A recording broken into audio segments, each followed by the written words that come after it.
Hi, everybody, and happy Thanksgiving. Hope you had some good time with family members. Enjoy that. I apologize. I've been fighting the worst cold, and I'm over it now.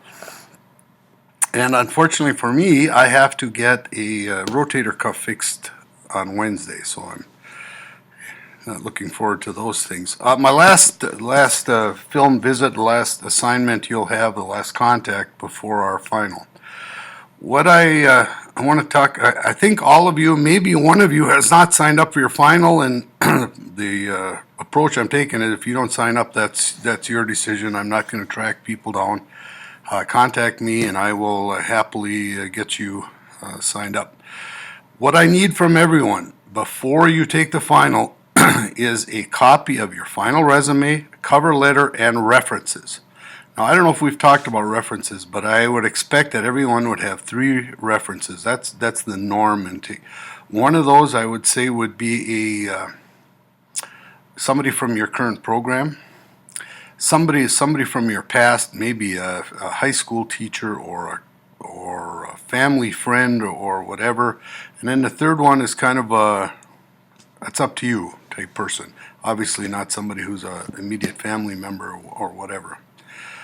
I need that either emailed to me in one file or dropped off with Roseanne at the office. And I'm not going to put a Dropbox.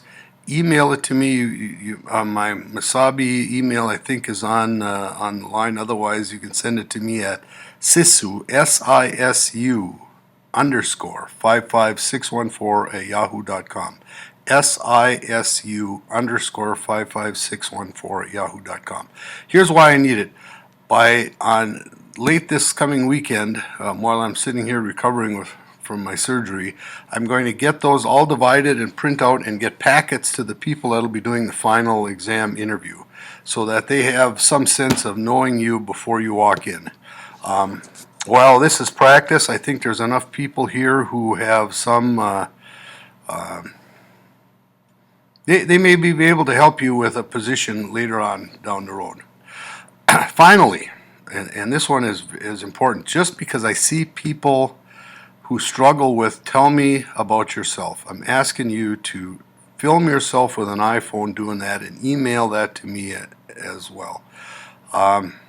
In your mind, if you have that down pat, and some of you at least do, I'm not worried about it. It's nothing for a grade, but I'm doing this to help you get stronger for that last interview and for the interviews that count. We still have people that tend to ramble. You need to have in your mind a sense of what you want to say. Again, here's where I'm from. Here's where I've gone to school. Here's what I've done. And if you hire me, here's what you're getting.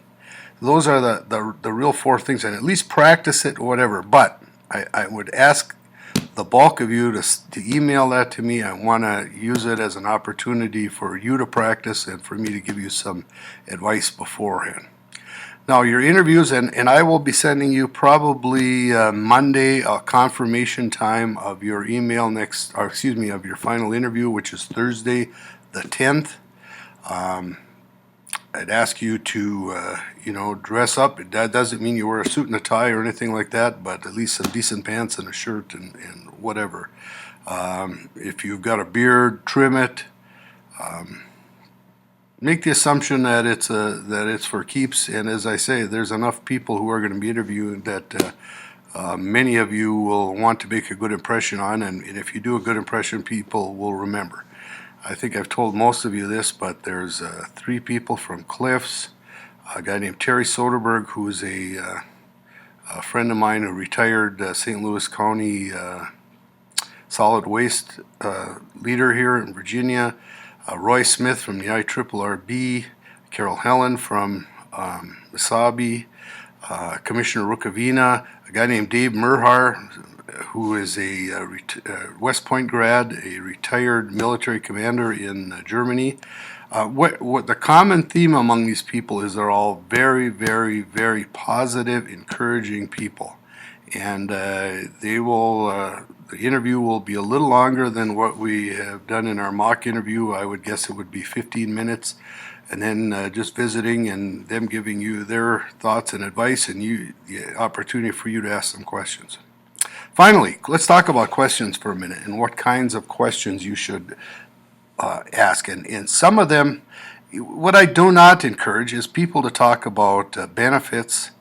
I don't talk about starting pay. People will talk to you. You'll have ample time to talk about that.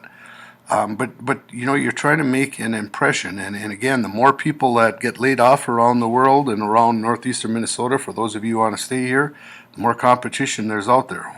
What can you do to set yourself aside is that part that's not in your resume. You want to talk about that. Ask questions that I encourage people to ask are, what is it you like about working here? Or tell me about your experience and your career here. And remember, the more you have the interviewer talk, the more they'll tend to like you. And everything's about relationships. So, if you have any questions, you can call me. My number is 218-220-9454. Wednesday I'll be in surgery, so don't call me that day. Need that resume, cover letter, and the cover letter to whoever you make it to, but make it specific. Hand sign it. So if you email it to me, you're going to take it out, sign it, and then scan it and send it. The easiest thing if you're on campus is drop it off with Roseanne and she'll send it to me. But please sign those cover letters. Double check the spelling. And I'll see you, if not before, I'll see you next Wednesday. I will be there next Thursday for the final. I will be on campus most of the day on Wednesday, and what I have told the class that I'm telling you is I'm there. I've got my 2 classes, but the rest of the time, if you need practice, if you want somebody to run through a few questions with you, I'm happy to do so. Some by saying I sure have gotten to appreciate getting to know each of you, or most of you that I've gotten to know on a personal basis. I'm really impressed. Everybody that I met is a great candidate, and you'll do very well. You take care. Bye.